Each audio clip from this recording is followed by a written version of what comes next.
আজ যা বিকালবেলা কুদ্দুর বাড়িছি সাইকেলটা লইয়া মেলা দিন পরে ঘুরতাম। সাইকেল চালাতে চালাতে আয়া পড়ছি গোপালপুর মামুর দোকানের মসমসা জিলাপি হাওয়ানোর লাগিয়া। হ্যালো এভরিওয়ান, তো কি অবস্থা সবার? আশা করতে সবাই ভালো আছেন। তো আজ যা মেলা দিন পরে সাইকেল লইলে একটু বাড়িতে আছি। সাইকেলটা কিন্তু অনেক দিন ধরে পড়ে রইছে। যে না সাইকেলটা শোলের মধ্যে টাচ করছে, সাইকেলটা আমার কইতেছে কিরে তুই কি বাইক পেয়ে আমার ভুলে গেলি গা? আমি কই আরে না, তোরে আবার আমি ভুলে গেম না, তুই হইলি গিয়ে আমার বাল্যকালের সঙ্গী। আচ্ছা হারো, তোর শোলটা আগে সাফ সুতরা করে লই, যে একটা ময়লা রাস্তার উপরে রয়েছে তোর শোলে পরে তোর লোক কথা কইতাছি। মেলা দিন ধরে যে সাইকেলটা চালাই না, এটার জলযন্ত্র প্রমাণটা হইতেছে সাইকেলের চাক্কিটি, কারণ সাইকেলের চাক্কির মধ্যে একটু হাওয়া নাই। হাওয়া দুনোর লেগে আইবছে এক কার দোয়ানো। বন্ধু রুদ্রে কইলাম হে বেটা তাড়াতাড়ি হাওয়া দে, আমার আবার ডরমর করে চাক্কি মাকি নি ব্রাস্ট হয়ে জায়গা। হাওয়া দিয়ে কিন্তু বাইরে গেলাম গা রাইডিং এর উদ্দেশ্যে। দেখা যাবো আজকে দুই বেটা কই যাইতে রাইডিং কইরা। কতই তো গেলাম মোটরসাইকেল লইয়া না, আজকে যাই সাইকেল লইয়া। যত দূর পর্যন্ত ফাউডি কোলাইবো ওদূরে যাই মিস দিতাম না কুদ্দুর। এদিক দিয়ে সামনে যত আগাইতেছি ততই দেখতাছি সৌন্দর্যের দিক দিয়ে আরো বাইরে উঠতাছে। এই সুন্দর ভিউর মধ্যে সাইকেল রাইড করে মজা আছে, যেটা কিনা আপনারা কইয়া বোঝান যাইতো না। এই রাস্তার ভিউ দেখে আমার মনে হইতেছে আমি মনে কোনো ভারী একা বেকা রাস্তা দিয়ে সাইকেল রাইড করতেছি। কারণ সাজেক বেলের রাস্তার ভিউটা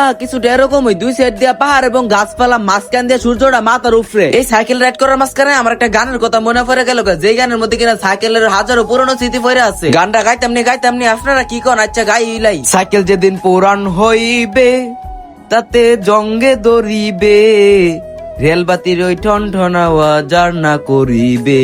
তো আজকের মতন গানটা এতটুকু গাইলাম। সামনে ইনশাল্লাহ ভালো করে শিক্ষা আমি আপনার গায়া হুনায়াম। গোপালপুর যাওয়ার সময় দেই যে সূর্য মামা আমরা দিক দুষ্ট নজরে এক হাতে তাকিয়ে আছে। অন কি আর করার, তাকাই যে দুলইছে একটা ভিডিও লইলে সাইকেলের ওই দেন কেমনে ছাইরিছে লাল টকটকা হইয়া। ভিডিও হইতেছে কি আমরা গরিবের আনোয়ার 5 জিডি কিনা ছোটবেলা কিনোর লাগা কত কান্ডাকারি করছি। সাইকেলের ভিডিও করে ডাইরেক্ট এফসি গোপালপুর বাজার এনা দেই যে এক মামু গরম গরম জিলাপি বেচতাছে। এন্দা রুদ্র আমি কইতেছি মামু আজকে যেমনি হোক জিলাপি হাজাতে ওই মামুর দোকানতে। জিলাপি দেখে মনে হইতেছে মজা হইব, টেহা থাকবা না থাক যেমনি আজকে হায়া যাইতে হইব। কারণ হায়া বাইতে হইছে ব্যাপার না। মামুর গেলে মামু দুই বেড়ার লেগে দুইটা জিলাপি দেও, দুই সাফার মধ্যে রাখিয়া চা ভাই বুঝুনি তো। গরম গরম জিলাপি জিনিসটা হাইলে কেমন না লাগবো, হাইলে আসলে সেই স্বাদ লাগবো। এটা আবার জানতেন জিলাপি না, এটা হচ্ছে আমরা গ্রাম বাংলার হাতে করা মাছের জিলাপি। যে ওই না জিলাপিটা মোর ভিতরে দিছি কি জানি আমার মুর ভিতরে একটা সেট করে উঠছে। সেট করে তো উঠবো, উঠতো না করে কন্যা জন তন ভাইজা গরম গরম মামু আমরা দিছি জিলাপিটা হাইতাম। এই মাছ এবং গুড়ের জিলাপি কিন্তু সচরাচর এখন কমই দেখা যায় আশেপাশে এলাকার মধ্যে। আচ্ছা যাই হোক, আপনাদের এই ভিডিওটা এ পর্যন্ত। তো ভিডিওটা কেমন হয়েছে অবশ্যই কমেন্টে জানিয়ে যাবেন। ভিডিওটা দেখে কোনো যারা আমার পেজটা ফলো করছেন না তারা টিপ মার একটা ফলো করে দেন। দেখা হইতেছে নেক্সট ব্লগে। আল্লাহ হাফেজ।